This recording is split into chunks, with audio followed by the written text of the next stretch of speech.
A gente está acompanhando toda a discussão envolvendo o 8 de janeiro, abertura de CPI, CPMI, vai envolver Câmara e Senado. A gente está vendo a investigação no GSI, né? A gente está vendo o Gabinete de Segurança Institucional.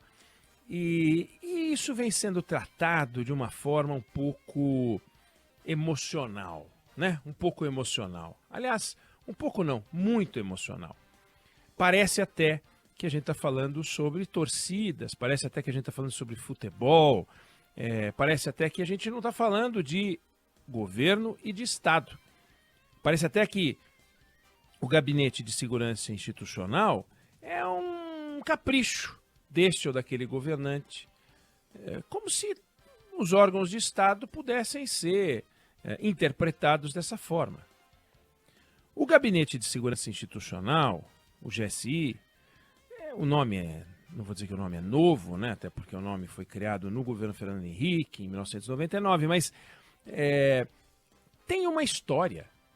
Como o Ministério da Justiça tem uma história, como o Ministério da Fazenda tem uma história, como o Ministério da Agricultura tem uma história, educação, saúde, órgãos de Estado.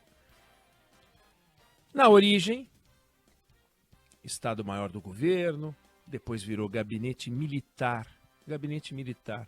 De onde saíram um candidato a presidente da República, Juarez Távora, que perdeu, 2 presidentes da República, Ernesto Geisel e João Figueiredo, no regime militar. É um ministério grande, poderoso, importante, com história. Depois mudou de nome, Casa Militar. Aí derivou para Gabinete de Segurança Institucional no governo Fernando Henrique. Aí volta a ser Casa Militar. Bom, enfim, o fato é estar lá. Gabinete de Segurança Institucional. A gente ouve falar, a parte mais visível do gabinete, sem entender muito bem o que ele faz, a gente ouve falar assim, não, eles cuidam da segurança do presidente. Como se fosse uma empresa de segurança, sabe assim? Não, cuida da segurança do presidente, da família do presidente, do vice-presidente, da família do vice-presidente, cuida das estruturas críticas nacionais, expressão usada pelos militares para definir Itaipu, aeroporto de Guarulhos. Então, também é responsabilidade do GSI. Mas quando a gente pensa, bom, então é tipo uma empresa daquela, você vai num condomínio visitar e tem um camarada com um paletó e terno e um interfone, para outro senhor vai aonde? Óbvio que não é isso. Além da segurança do presidente, da família do presidente, do vice-presidente, da família do vice-presidente, o Gabinete de Segurança Institucional cuida de informação, historicamente, cuida de dar ao presidente a oportunidade de saber se a luz está verde, amarela ou vermelha em alguns dos assuntos mais importantes do país e do mundo para o Brasil. Então, em que pé estão as discussões envolvendo a guerra na Ucrânia? Ele pode chamar o Ministério das Relações Exteriores e chama o presidente da vez, né? Mas ele tem uma estrutura que está lá para informá-lo a respeito disso. Ele pode se informar sobre se uma estrada está ou não impedida por caminhoneiros, como aconteceu, pelo Ministério dos Transportes. Pode. Mas tem um gabinete responsável por isso. Quando você fala de segurança nacional, tem um pedaço disso que é Forças Armadas. Mas aí contra uma agressão. Mas a análise da segurança é do Gabinete de Segurança Institucional. Foi assim, de repente, tiraram a ABIN de dentro do GSI e colocaram na Casa Civil. Vê se pode. Casa Civil, que é um ambiente de gestão do Estado, mas a gestão dos projetos, das emendas constitucionais, não é para lidar com informação de Estado desse tipo. Para isso, o GSI. Já foi, a BIM já passeou pela Secretaria-Geral da Presidência, outro absurdo. GSI é lá que deveria ficar, é lá que deveria estar. Hoje não está lá. Então, por que a gente está falando disso? Porque deu um problema no GSI. Deu um problema aí, um problema sério no GSI. O chefe do GSI, o comandante do GSI, o responsável pelo GSI, o general Gonçalves Dias, aparece no dia 8 de janeiro zanzando no Palácio do Planalto em meio aos invasores. Não só ele, como outros integrantes do GSI. Ué, então, hora de fazer uma intervenção, né? Essa foi a decisão do presidente da República. Nomeou um interventor que está lá. O mesmo interventor foi usado na Secretaria de Segurança do Distrito Federal. E a pergunta que fica é a seguinte. O ministro da Fazenda, não esse que está aí, mas o ministro da Fazenda, ele tem uma função que todo mundo sabe qual é. Ninguém tem dúvida de qual é a função do Ministério da Fazenda. Vários ministros da Fazenda enfrentaram o desafio de apresentar um projeto para combater a inflação. E a maior parte deles errou. Não conseguiu. Dilson Funaro, que foi ministro da Fazenda de José Sarney, não conseguiu combater a inflação. Zélia Cardoso de Mello, que foi ministra da Fazenda de Fernando Collor, não conseguiu combater a inflação. O ministro que conseguiu combater a inflação foi Fernando Henrique, no governo Itamar Franco. Então, digamos que a crise que a gente está vendo agora no GSI acontecesse na Fazenda, né? Puxa vida, a gente tem um ministro da Fazenda que não consegue combater a inflação. Vamos fazer uma intervenção, chama o ministro da Agricultura e põe lá dentro. Vamos trocar a estrutura do Ministério da Fazenda e pendurar na agricultura. Não faz sentido algum. O GSI é um órgão de Estado que deve ser comandado por um militar, porque é uma pasta tipicamente militar. Ah, mas o Ministério da Defesa é comandado por um civil. Sim, o Ministério da Defesa é uma pasta de representação que tem debaixo dela o chefe do Exército, o chefe da Aeronáutica, o chefe da Marinha. Esses são cargos militares.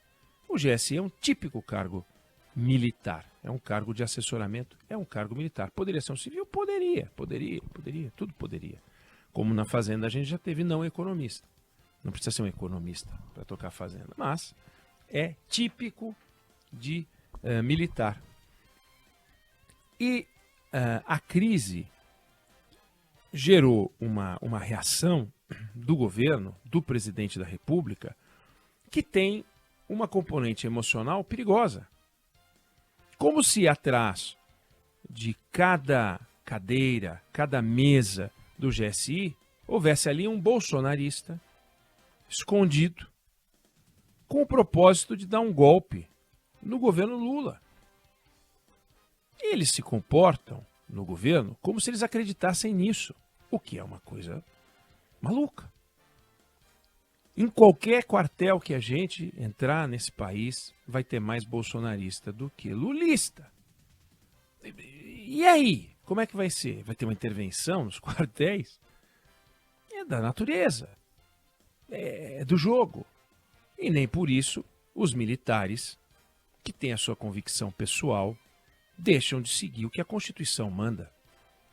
Então, a forma como vem sendo apresentada, interpretada essa crise, é como se lá dentro do GSI aquilo tivesse virado uma balbúrdia tomada por um grupo do centro acadêmico ligado ao Bolsonaro e ninguém ali cumprisse ordens, ninguém ali trabalhasse direito, aquilo tivesse virado uma baderna.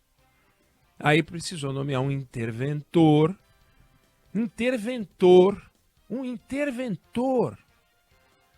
para analisar o que está acontecendo. Olha que recado que a gente está passando. Nomeasse um novo comandante, olha, de fato, o general Gonçalves Dias perdeu condições de ser o o chefe do GSI, foi visto no dia 8 de janeiro em meio aos invasores, ele tem as explicações dele, que dê as explicações, mas ele não pode, a crise pessoal dele,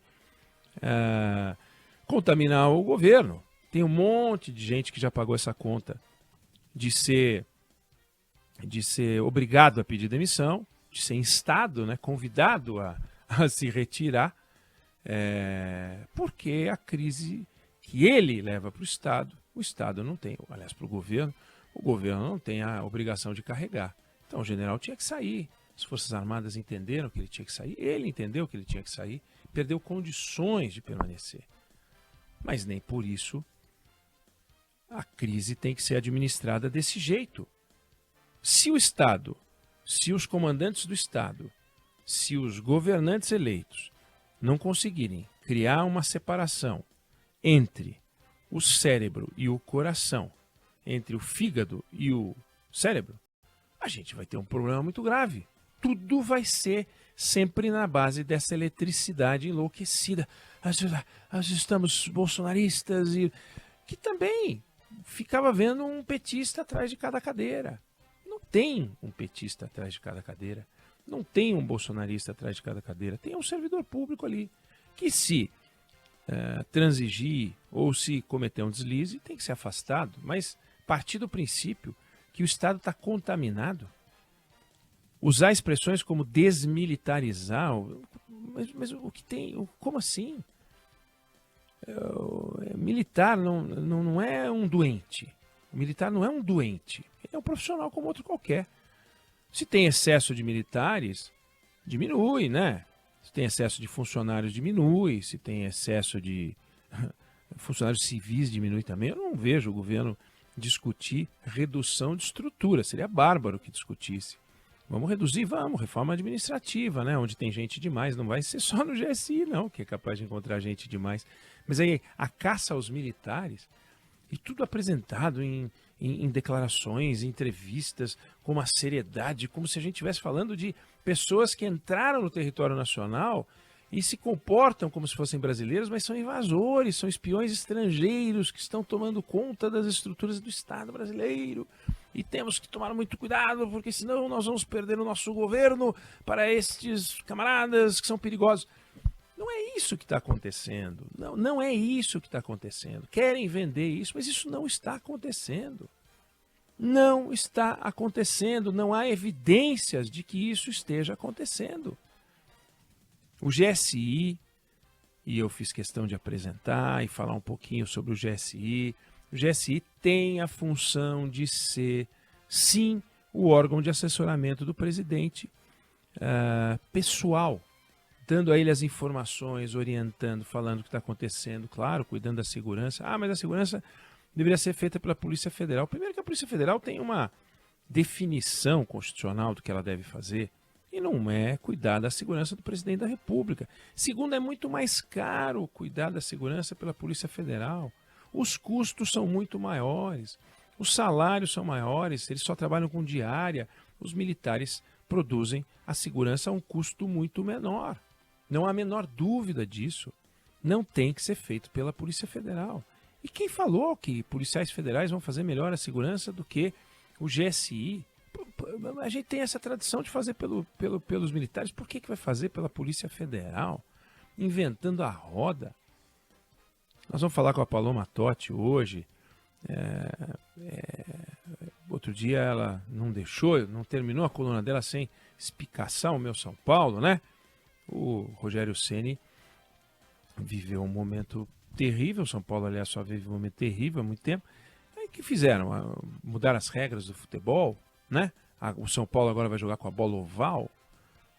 Vai poder, todos os jogadores vão poder pegar a bola com a mão. Talvez fosse bom para o São Paulo, né? Porque mesmo assim não sei se ia ganhar. Mas você não muda a regra do futebol, você vai lá e troca, tira o Rogério Ceni, coloca lá o técnico. Qual o problema? Bota outro. É assim que funciona. Então o Gonçalves Dias perdeu as condições de governabilidade lá de administração. Tira o general Gonçalves Dias e coloca outro, como nós trocamos o ministro da Fazenda várias vezes, o da Agricultura incontáveis vezes, o ministro. É assim que funciona. Então, a gente tem que ir devagar. E o governo está muito nervoso nessa área, sabe? O 8 de janeiro é traumatizante para todos os brasileiros, não para o Lula, para todos os brasileiros. Um negócio feio, mas ali não dá para dizer, quer dizer, o 8 de janeiro foi urdido no GSI, é isso? Então aquilo ali virou uma célula de inteligência bolsonarista? Para, né? Não tem elemento nenhum para acreditar nisso. Então vamos acompanhar esse caso. Deve sair em breve uma solução para o GSI voltar a ser o que era. Seria bárbaro se a BIM voltasse para o GSI, não tem nada a ver com a Casa Civil. A gente vai acompanhar essa história. Não sei se você concorda, se você discorda. Esse é o meu ponto de vista sobre o assunto.